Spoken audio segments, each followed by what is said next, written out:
Good morning বন্ধুরা। এখন বাজে 8:45। একটু ওই বাড়ি যাচ্ছি, ওই যে ভিতের কাজ হচ্ছিল সেখানে একটু জল দিতে। গতকাল বিকালেই কথা যেতে বলেছিল, যায়নি। এখন যাই, একটু জল দিয়ে আসি। ছেলে যাচ্ছে সঙ্গে, মেয়ে তো পড়তে গেছে, তাই আর কি যাবে। কেন? যাও যাও, আস্তে আস্তে হাঁটো। এ মা, কি অনেক উঁচু নাকি? হ্যাঁ যাও, আস্তে আস্তে হাঁটো। আগের দিন দেখিয়েছিলাম যে বাঁশ বাঁশ না কি বলে, কাঠ টাট সব বাদ যে রেডি করছিল, ঢালাই দেবে দেখে। আজকে ঢালাই হয়ে গেছে, খুলেও ফেলেছে। চলো আমি যাচ্ছি, তুমি এইটুকুনি যেতে ভয় পাচ্ছ? এই দেখো, এর উপর দিয়ে হাঁটতে, এটা তো কত চওড়া।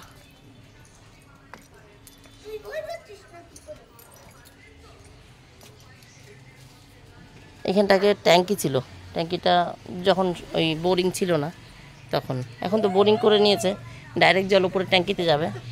আগে এইখানটায় ট্যাঙ্কিতে জল তুলতো লোকের কুয়োর থেকে, সেই জলটা উপরের ট্যাঙ্কিতে যেত, তারপর আমি গাছে জল দিতাম। আর এই যে বাথরুম হয়েছে, পেশেন্ট পার্টিরা ব্যবহার করবে এই পাশ থেকে। এখনও পর্যন্ত যেটা চিন্তা করেছি, এইখানটায় একটা দরজা করে দেবো। এইখান থেকে দরজা করলে এইখান থেকে বেরিয়ে এইটুকুনি যাবে পেছন দিয়ে। পরিষ্কার করলে এই জায়গা আরও চওড়া হয়ে যাবে। এখন একটু দেখাচ্ছে, অল্প একটু জায়গা দেখাচ্ছে, এখানে 3 ফুটের বেশি আছে। 3 ফুট হলেও হেঁটে চলে যেতে পারবে বাথরুম যাওয়ার জন্য। ওই যে একটু একটু কলা গাছের পাতা দেখা যাচ্ছে। অনেক দিন আসি না, ওপরের ছাদে যাওয়া হয় না। এই যে এত গরম পড়েছে, বাড়ির কাজ করেই কুল পাই না, আবার কে যাচ্ছে ছাদে? ওই দেখো, ওইটা জুতোতে কাদা লেগেছে, একটুখানি ভিজাই নেমেছে, তা পছন্দ হচ্ছে না, জুতো বাহার হয়ে গেছে, হাঁটতে পারছে না। অসুবিধা হচ্ছে।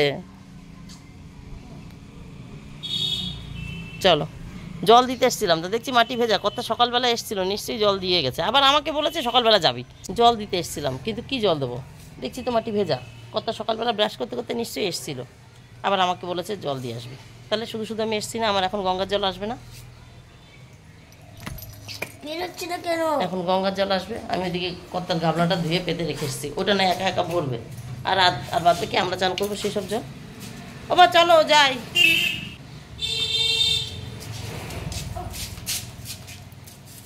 চলো তাহলে বন্ধুরা, আবার ওই বাড়ি যাই, কাজ নেই এই বাড়িতে কিছু। বন্ধুরা এখন বাজে রাইট 10টা। গা কাপড় ধুয়ে রান্নার কাছে চলে এসেছি। এখানে জিরে ফোড়ন দিয়ে চাল কুমড়োর একটা তরকারি বসিয়েছি, পাতলা পাতলা করে। সকালে মানে চাল কুমড়োটাকে পাতলা পাতলা করে কেটেছি, সকালে খাওয়ার মতন। তাছাড়া পেঁপে সেদ্ধ দিয়ে রেখেছি, তরকারি যদি না করে উঠতে পারি কর্তাকে পেঁপে সেদ্ধ দিয়ে ভাত দেবো। চাল কুমড়োটা হাফ কাটলাম, বেশি কাটলে বেশি হয়ে যাবে। ছেলেমেয়ের জন্য একটু আলু ভেজে রেখেছি। মাছ মাসি ধুয়ে দিয়েছে, এটা হচ্ছে পুকুরের কাতলা। আমি এখনও নুন হলুদটা মাখাইনি, উপর থেকে ছিটিয়ে রেখেছি। বাসন মাসির মাজা হয়ে গেছে, ওদিকে চিংড়ি মাছ ছাড়াতে বসেছে, দেখতে পেয়েছ? চিংড়ি মাছ ছাড়াতে বসেছে। আর আজকে বাজার করেছে দেখো, তরমুজ, আলু, পেঁয়াজ, আদা, পটল, আম, ওই যে ভেতরে আম দেখা যাচ্ছে, লেবু আর কলা। আর কিছু আছে নাকি মনে করতে পারছি না। সবই ধুয়ে নিয়ে এসেছি গামলা করে। গামলাটা একদমই ভেঙে গেছে, হাতটা ধুয়ে নিলাম, গামলাটা একদমই ভেঙে গেছে। আদা রসুনটা আমি এর মধ্যে রাখি, এটার মধ্যে আবার সবজির খোসা রেখেছি, ছাদে নিয়ে যাব। ওই এর মধ্যে থাকলে এমনিই শুকিয়ে যাবে। ওপর থেকে জল ঢেলে একটু ধুয়ে নিই, অভ্যাস হয়ে গেছে তো, না ধুলে ভাল লাগে না। এই কর্তাকে এখনই খেতে ডাকবো, 10টা বেজে গেছে তো। আর আলু রাখি এইটায়। ঠিক আছে বন্ধুরা, তাহলে আবার পরে আসছি। নমস্কার বন্ধুরা, আমি সমাজ সংসারে তোমাদের সকলকে স্বাগত। এখন বাজে 11টা 4। রান্না অনেকটাই করে নিয়েছি, গুছিয়ে নিয়েছি, আর একটুখানি সামান্য বাকি আছে। ছেলে মেয়েদের খাওয়া হয়ে গেছে, কর্তারও খাওয়া হয়ে গেছে। আমি খাইনি এখনও। আমি ভাবলাম রান্নাটা করেই নিই, বেশি তো বাজেনি, 11টা 4। আমি তো এমনিতেও স্কুল থাকলে, এখন তো স্কুল ছুটি আছে বলতে এই যে জোর গরম পড়েছে, এই জন্যই 2-3 দিনের ছুটি দিয়েছে। শুক্রবার থেকে আবার স্কুল হবে, গরমের ছুটি এখনও পড়েনি, তাই ছুটি আছে দেখে একটু তাড়াতাড়ি খাওয়া হচ্ছে। নাহলে স্কুলে গেলে, স্কুলে ছেলে মেয়েদের দিয়ে বাড়ি এসে বাড়ির কাজ সেরে যখন খাই তখন 12টাই বাজে। তার জন্য স্কুল মানে বাড়িতে আছি, তা সত্ত্বেও খাইনি আর কি, কাজটা গুছিয়ে কাজ গুছিয়ে খেলে নিশ্চিন্ত লাগবে। যাই হোক, চলো তাহলে একটু দেখে নিই। ও কর্তা খেতে আসেনি বাড়িতে, কর্তাকে খাবার পাঠিয়ে দিয়েছি। তা পেঁপে সেদ্ধ দিয়েছিলাম আর ওই চাল কুমড়ো তরকারি করছিলাম, তোমাদের দেখিয়েছিলাম। তা যেহেতু চাল কুমড়ো তরকারিটা হয়নি, তো পেঁপে সেদ্ধ দিয়ে ভাত মেখে টিফিন গাড়ি করে পাঠিয়ে দিয়েছি, মানে এই শিকার দিয়ে এসছে। আর এদিকে আলু ভাজা দিয়ে ভাত মেখে রেডি করেছে, ও দিয়ে এসেই মানে শুধু পৌঁছে দিয়ে চলে এসছে চামচ টামচ দিয়ে। ও বাড়িতে এসে ভাইকে খাইয়েছে আর ও খেয়ে নিয়েছে, ওদের দুজনেরও খাওয়া হয়ে গেছে। তাহলে এবার রান্নাটা দেখে নিই, এবার এইটুকুনি হয়ে গেলে আমি খাবো। এই যে এখানে কাতলা মাছের ঝোলটা বসিয়ে দিয়েছি, সজনে ডাঁটা আর আলু দিয়ে। বাটা মশলা নেই, গরমের দিন, এখন একটু হালকা হালকা ঝোল। জিরে ফোড়ন দিয়েছি, একটু টমেটো কেটে দিয়েছি ছোটো সাইজের একটা, দিয়ে কষিয়ে একটু ভাজা মশলা দিয়ে দিলাম। এখন মাছ আর ভাজা মশলা হয়ে গেছে, আলু প্রায় সেদ্ধ হয়ে গেছে, সামান্য একটু বাকি আছে। এই দেখো ও সেদ্ধ হয়েও গেছে, এখনই নামিয়ে ফেলবো। তোমাদের দেখিয়ে আসি। এই অবধি হলেই রান্না হয়ে যেত, কিন্তু আমি আবার একটু বাড়িয়ে দিলাম। এই যে উচ্ছে আছে ঘরে, না খেলেই তো নষ্ট হবে, রান্না করে রাখলে তবু ফ্রিজে থাকলে একটা দিন খাওয়া যাবে। এই উচ্ছের বয়স 3-4 দিনের উপরে হয়ে গেল, এত গরম ফ্রিজেও সবজি নষ্ট হয়ে যাচ্ছে, তার জন্য উচ্ছেটা করে নিচ্ছি। এই যে কয়েকটা লঙ্কা চিড়ে নিচ্ছি, এতেও কোনো মশলা দেবো না, নামানোর আগে একটু ভাজা মশলা দেবো। একটা মানে হাফ টুকরো রেখে দিয়েছি। এই উচ্ছে দিয়ে মাছের মাথা দিয়ে করলে কর্তা খুব ভালো খায়। এটা মাছের গাবলা, মাছের তরকারি নামাবো। ঘরে কার্টুন চলছে, একটু সাউন্ডটা কমিয়ে দে। এই যে এইখানটায় হচ্ছে চাল কুমড়োর তরকারি, সকালে তোমরা যেটা দেখেছিলা ছোট করে অল্প একটু করেছিলাম, ভেবেছিলাম কর্তা খাবে আর দুপুরে আমি খাবো। আমি সকালে খাবো না, কারণ গতকাল যে চচ্চড়িটা করেছিলাম আমার তো খুব ভালো লাগে, গতকালই বলেছি। আমার ভদ্রলোক সেটা খেতে চায় না। এই যে দেখো কতটা রয়েছে, আমার হয়ে বেশি, এটা দিয়ে আমি এখন খাবো। আর এইটাই হলো কর্তার জন্য লেবু কেটে রেখেছি। আর এই যে তরমুজটা এখন ফ্রিজে ঢুকিয়ে দেবো। আজকে তরমুজটা বেশি ভালো বেরোয়নি। আর সকালে যে কলাটা দেখাতে পারিনি, কলাটা ঘরে নিয়ে এসেছিলাম সবজি যখন দেখিয়েছিলাম। তরমুজটা এখন ফ্রিজে ঢুকিয়ে দেবো। তরমুজটা আজকে বেশি ভালো বেরোয়নি, মানে মনে হচ্ছে ওপর থেকে পড়েছে, ছ্যাঁচা খেয়ে গেছে, মানে কারোর হাত থেকে পড়েছে, আমাদের হাত থেকে না, বাজারে বসেই ছ্যাঁচা খেয়ে গেছে। আর গরমে সেই জায়গাটা কেমন একটু হয়ে গেছে। এবার তাহলে ফ্রিজে রেখে দিই। আর এই সবজির খোসা দেখতে পেলে না, সবজির খোসা এই যে এর মধ্যে গুছিয়ে রেখেছি। আমার তো ছাদে গাছ আছে, তা যেটা বলছিলাম, ছাদে একটা বস্তা বানিয়েছি, এর আগেও অনেকগুলো বস্তা করেছি, এরকম করে আমি করি আর কি। পুরো ছাদটা ঝাড় দিই, তাতে ওই মাটি বালি মানে কি বলে পাতা টাতা যা বেরোয় গাছের, মাটিতে টবে জল দিতে দিতে অনেক সময় মাটি ধুয়ে বেরিয়ে যায় না, সেটা ছাদেই থাকে। সেগুলো যখন এই গাছের পাতা টাতা পরে নোংরা হয় ছাদটা, তখন ঝাড় দিয়ে একটা বস্তার মধ্যে ভরে রাখি, তার মধ্যেই আবার গাছ লাগিয়ে ফেলি। 2-3টে বস্তা এরকম আমার করা আছে। আগে টবের মধ্যে দিয়ে দিতাম, এখন টবে তো অল্প অল্প ধরে আর জমে থাকে ছাদের উপরে। এখন ভেবেছি বড় করে বস্তা করব, তাই বস্তা বানাচ্ছি। একটা বস্তার মধ্যে অলরেডি নীলকণ্ঠ গাছ আর একটা সুপুরি গাছ লাগানো হয়ে গেছে। সুপুরি গাছে সুপুরি হবে কিনা তা জানি না।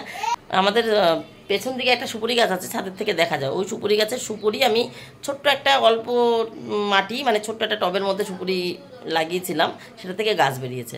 সেই গাছটা কাউকে দিইনি, আমি লাগিয়েছি আমার ছাদে, জানি না হবে কিনা, বস্তার মধ্যে রেখেছি। বড় হোক দেখা যাবে, যদি নাই রাখতে পারি তখন কাউকে দিয়ে দেবো। যাই হোক, কারণ আমার বাড়িতে তো আর লাগানোর জায়গা নেই, এই বাড়িতে তো নেই, ওই বাড়িতেও নেই, লাগানোর জায়গা নেই। যাই হোক, তা ওই একটা বস্তা ওই করেছি, আর একটা বস্তার মধ্যেও প্রায় হাফ বস্তা হয়ে গেল। আর একটা ছোট্ট করে একটা বস্তার মধ্যেও রেখেছি, সেটার মধ্যে আমি টমেটো গাছ লাগিয়েছিলাম শীতকালে। সেই টমেটো গাছটা মরে গেছে, থাকেনি, মনে হয় বেশি সার হয়ে গেছে, অত সার হয়তো নিতে পারিনি, যে কোনো কারণে নষ্ট হয়ে গেছে। তাহলে এই খোসাগুলো ওই বস্তাটার মধ্যে ঢালবো, আর উপর থেকে একটু করে মাটি দিচ্ছি। এরকম এক প্যাকেট হচ্ছে, 2-3 দিন পর এক প্যাকেট হয়ে যাচ্ছে, ঢেলে দিয়ে অল্প একটু মাটি দিয়ে চাপা দিয়ে দিচ্ছি। আবার জমাবো, আবার ঢালবো, আবার মাটি চাপা দেবো, করতে করতে যখন বস্তাটা ভরে যাবে, আর উপর থেকে অল্প অল্প করে জল ছিটিয়ে রাখছি যাতে পচে জিনিসটা, ভরে যাবে তখন আমি ওর মধ্যে কোনো গাছ লাগিয়ে দেবো। আর গতকাল তো বলেছি আমি শশার বীজ আর বেগুনের বীজ লাগিয়েছি, যদি চারা বেরোয় দুটোই একসঙ্গে দিতে পারবো, কারণ বেগুন তো জায়গায় দাঁড়িয়ে থাকবে, আর শশা তো বেয়ে উপরে উঠে যাবে, বুঝেছো? আচ্ছা, তরকারিটা মনে হচ্ছে নামানোর সময় হয়ে গেছে, নামিয়ে নিই, পরে আবার আসছি। বন্ধুরা, এখন বাজে 12টা 47। এই যে রান্না কমপ্লিট, দেখিয়েছি, তাও আর একবার দেখিয়ে দিলাম। এই যে উচ্ছের তরকারিটা তখন দেখাতে পেরেছিলাম না, এই হলো উচ্ছের তরকারির ফাইনাল চেহারা। গ্যাসটা সব এঁটো সব মোছা হয়ে গেছে কমপ্লিট, দরজা বন্ধ করে দিয়েছি, সব পরিষ্কার করে নিয়েছি। এখন যাব একটু বাজারে, শাড়ি পরে নিয়েছি, যাচ্ছি একটু বাজারে। আজকে বৃহস্পতিবার, ভুলে গেছি সে কথা, না পান বেলপাতা মিষ্টি কিচ্ছু আসেনি। কর্তাকে এখন ফোন করে বললাম, কর্তা বলছে আমি এখন দোকানে একা, সুমনকে মাল আনতে পাঠিয়ে দিয়েছে, সকালেই বলেছে একজন আজকে আসে না, দুজনের মধ্যে একজনের ছুটি থাকে। এখন বলছে আমি কি করে যাব, তা আমি চলে যাই, কিছু না পেলেও মিষ্টি আর পানটা যদি পাই, আমার ছাদে তো দুব্বো আছেই, যদি ফুল আলাদা চলে গিয়ে থাকে তাহলে বেলপাতা ছাড়াই পুজো হবে। ছাদে দুব্বো আছে, তুলসী পাতা আছে, ফুল তুলে রেখেছি, পান আর মিষ্টিটা আনতে পারলেই হবে। তাই যাই বন্ধু, আর দেরি হয়ে যাবে, পরে আবার আসবো। তার থেকে চলে এসেছি, চানও হয়ে গেছে, ছেলেরও চান করিয়ে দিয়েছি। গতকাল তোমাদের বলেছিলাম যে টপ দুটো দেখাবো, যে এইটার মধ্যে শশার বীজ লাগিয়েছি আর এটার মধ্যে বেগুনের বীজ লাগিয়েছি। যে কিসে লাগিয়েছি সেটা দেখাবো বলেছিলাম, তো তাই দেখিয়ে রাখলাম। আর এই যে দুদিন আগে তুলসী লাগিয়েছিলাম, এরা ভালো আছে। এইটা গাজিনিয়া শীতকালে খুব ভালো থাকে, গরম দেখে একটু খারাপ হয়ে যাচ্ছে দেখে এটাকে গতকাল ছাওয়ায় নিয়ে এসেছি। ওই জবা গাছের ওখানটায় ছিল। আচ্ছা চলো, এই যে বাজার থেকে নিয়ে এসেছি মিষ্টি, আজকে পুজো দেবো সেই মিষ্টি আর দুটো পান। ওই যারা পান বিক্রি করে তাদের কাছ থেকে নিয়ে আসলাম, ফুল বেলপাতা কিচ্ছু পাইনি খুঁজে। পান বিক্রি করে মানে চুন সুপুরি খয়ের লাগিয়ে যারা পান বিক্রি করে তাদের কাছ থেকে দুখানা কিনে নিয়ে এসছে, আমার লাগবে আজকে। আর রোজকার পুজোর জন্য হয় কাজু বা কিশমিশ থাকে, আজকে কাজু নিয়ে এসেছি, কিশমিশটা শেষ হয়ে গেছে। আর ছাদ থেকে আসার সময় যে দুব্বো নিয়ে এসেছি, আজকে বেলপাতা ছাড়াই পুজো হবে। ফুলটা দেখাতে ভুলে গেছি, এই যে আমার ছাদের ফুল, সাদা জবা, গোলাপি জবা। এই যে এটা ডবল ভ্যারাইটিস, দেখো এই যে একটা নিচে 5 পাপড়ি হয়, ওপরে একটা থোকা। এটা ঘিয়ে, এটা সাদা, সব রকমই আছে। পুজো আমার হয়ে যায়, শুধু বেলপাতাটাই লাগিয়েছি, এখনও বড় হয়নি, দুপুরটাও ছাদ থেকে নিয়ে এসেছি। তাহলে বন্ধুরা আমি এখন পুজো দিয়ে নিই। চান করে তো চলে এসেছি, কর্তা বাড়িতে চলে এসছে, ওনার কাছে মানে আমি দিইনি, মেয়েকে বললাম, উনি চান এই বাড়িতে ঢুকে ফল খায়, আর গরমের দিন একটু ঠান্ডা জলও খায়। তাই বললাম ওই লেবুটা আর জলটা একটু বার করে দে।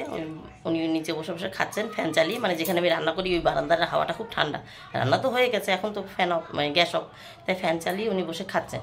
ওনার খাওয়া দাওয়া হয়ে গেলে উনি চান করতে যাবে। আমি বলেছি চান করে এসে একটু শুয়ে বসে থাকো, আমি পুজোটা দিয়ে আসি, বৃহস্পতিবার তো আমার একটু পুজো দিতে সময় লাগে। আচ্ছা বন্ধুরা, তাহলে এবার আমি পুজো দিই, নিচে নেমে ওনাদের সবাইকে খেতে দিতে হবে। ছেলেকে তো চান করিয়ে দিয়েছি, আর মেয়ে বাবাকে জল ওই ফল বার করে দিয়ে বাথরুমে ঢুকেছে চান করতে। তাহলে মেয়েরও চান হয়ে যাবে, নিচে নেমে খেতে দেবো ওদেরকে। তাহলে আজকের মতন টাটা, তোমরা সবাই ভালো থেকে সুস্থ করে দেখাবে নতুন একটা দিন নতুন একটা গল্পের সাথে। Tata, bye bye.